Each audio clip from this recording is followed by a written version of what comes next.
साथियों नमस्कार, मैं हूं नीरज पटेल और आप देख रहे हैं नेशन जनमत।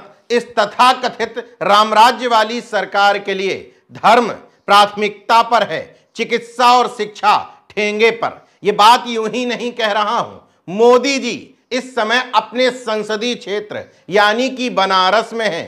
अब बीजेपी के शिखर पुरुष प्रत्याशी हैं तो पूरे देश भर के बड़े बड़े मठाधीश, चाहे मुख्यमंत्री हो या बड़े बड़े नेता, इस समय बनारस में डेरा डाले हुए हैं। वहीं दूसरी तरफ से एक वीडियो सामने आता है जिसमें एक शख्स आमरण अनशन पर बैठा है। जब आपको इस शख्स का पद और आमरण अनशन पर बैठने का कारण पता चलेगा तो आप समझ जाएंगे कि मैं क्या बताने की कोशिश कर रहा हूं। दरअसल आमरण अनशन पर बैठे ये शख्स BHU यानी कि बनारस हिंदू यूनिवर्सिटी के अंतर्गत आने वाले IMS institute of medical science के कार्डियोलॉजी विभाग के विभाग अध्यक्ष प्रोफेसर ओम शंकर हैं। और जहां से अनशन करने का ये वीडियो सामने आ रहा है वो सर सुंदर लाल अस्पताल के अंदर इनका अपना चैम्बर है।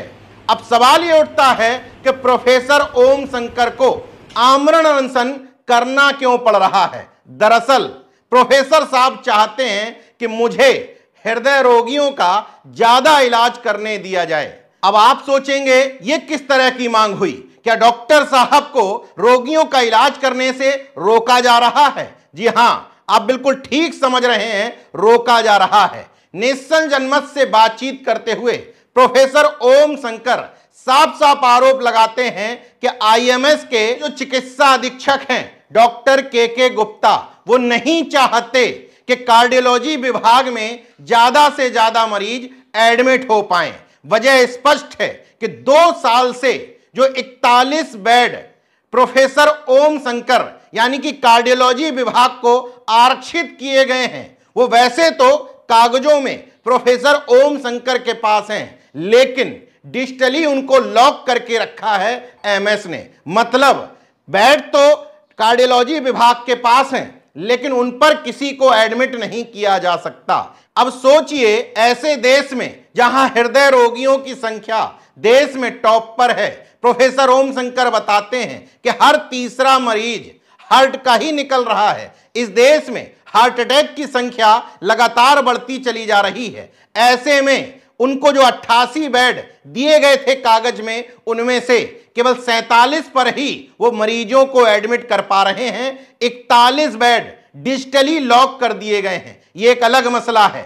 इससे भी बड़ी बात देखिए, 2 सालों से लगातार प्रोफेसर ओम शंकर अपने विभाग के बेड बढ़वाने की मांग कर रहे हैं। मार्च में जब उन्होंने नोटिस दिया कि मैं इस बात को लेकर अनशन करूंगा, तो संस्थान के निदेशक प्रोफेसर डॉक्टर SN शंखवार ने हस्तक्षेप करते हुए उनसे वार्ता की और 8 मार्च 2024 को यह आदेश पारित किया, जिसमें स्पष्ट तौर पर लिखा हुआ है कि IMS के सुपर स्पेशलिस्ट भवन का 4था फ्लोर पूरा और 5वां फ्लोर आधा कार्डियोलॉजी विभाग को दे दिया जाए। मतलब 90 के करीब बेड कार्डियोलॉजी विभाग को देने के लिए इंस्टीट्यूट के डायरेक्टर लिखित में निर्देश दे चुके हैं। उसके 2 महीने पूरे होने के बावजूद MS डॉक्टर के गुप्ता उस पर अमल लाना तो दूर, उस निर्णय को कूड़ेदान में फेंक दिया है। जबकि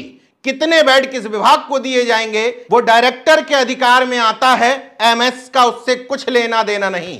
फिर आखिर MS डायरेक्टर के निर्णय को धता कैसे बता रहे हैं? यहीं पर एंट्री होती है BHU के कुलपति प्रोफेसर सुधीर कुमार जैन की। जैन साहब का हाथ MS के ऊपर है, इसलिए वो डायरेक्टर के आदेश को भी नहीं मान रहे।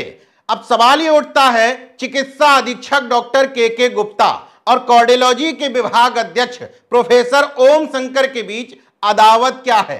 प्रोफेसर ओम शंकर साफ साफ बताते हैं कि मेरे प्रति व्यक्तिगत खुन्नस निकालने से मरीजों का नुकसान हो रहा है। खुन्नस किस बात की है? कोई लेन देन की खुन्नस नहीं है। खुन्नस ये है कि प्रोफेसर ओम शंकर डॉक्टर के गुप्ता के भ्रष्टाचार के खिलाफ लगातार लड़ाई लड़ते रहे हैं। 2016 में के गुप्ता के ऊपर ब्लड बैंक में भ्रष्टाचार के आरोप लगे थे, उसकी जांच की गई थी, उसमें आरोप सही साबित हुए थे, कार्रवाई के निर्देश भी हुए थे, मगर कोई कार्रवाई नहीं हुई। इससे पहले एक बार प्रोफेसर ओम शंकर कंप्लेंट करके डॉक्टर के गुप्ता को एमएस पद से हटवा भी चुके हैं। इसी व्यक्तिगत खुन्नस को निकालते हुए डॉक्टर के गुप्ता हृदय रोगियों का नुकसान कर रहे हैं, वो भी ऐसे समय में जब देश में चर्चा इस बात की भी चल रही है क्या कोरोना वैक्सीन के कारण अकस्मात मौत यानी कि कार्डियक अरेस्ट ज्यादा हो रहा है। ऐसे में जरूरत है हृदय रोगियों के लिए ज्यादा से ज्यादा बेड उपलब्ध कराए जाएं, मगर एक एमएस अकेला इतना ताकतवर नहीं हो सकता। इसका मतलब उसको ऊपर से कहीं ना कहीं ताकत प्राप्त है। मान लीजिए कुलपति का हाथ है तो कुलपति के ऊपर भी किसी ना किसी का हाथ होगा। सोचिए ये उस बनारस की दास्तान है जिस बनारस से मोदी जी स्वयं प्रधानमंत्री हैं। ये वीडियो आपके सामने जब पहुंच रहा है, आमरण अनशन के 5 दिन हो गए हैं। मोदी जी तमाम कैबिनेट के मंत्री, तमाम मुख्यमंत्री बनारस में ही डेरा डाले हुए हैं, मगर जन सरोकारों से जुड़े हुए इस मसले पर किसी का ध्यान नहीं गया। इसलिए मेरी प्रोफेसर डॉक्टर ओम शंकर को नसीहत भी है कि चिकित्सा से जुड़ा, शिक्षा से जुड़ा मुद्दा क्यों उठाते हो? सांप्रदायिकता से जुड़ा, धार्मिक उन्माद से जुड़ा, धार्मिकता से जुड़ा कोई मुद्दा उठा लो। अभी तक मोदी जी नजर इनायत कर चुके होते। मैं चाहता हूं कि मेरी बात झूठी साबित हो और मोदी जी, योगी जी जन स्वास्थ्य से जुड़े हुए इस मसले पर ध्यान दें, वरना मैं तो कहूंगा कि राम राज्य में धार्मिक आयोजन ज्यादा जरूरी हैं, चिकित्सा और शिक्षा ठेंगे पर है। देखते रहिए नेशनल जनमत, जागरूक और सजग बने रहिए। जय विज्ञान, जय संविधान, जय लोकतंत्र। धन्यवाद।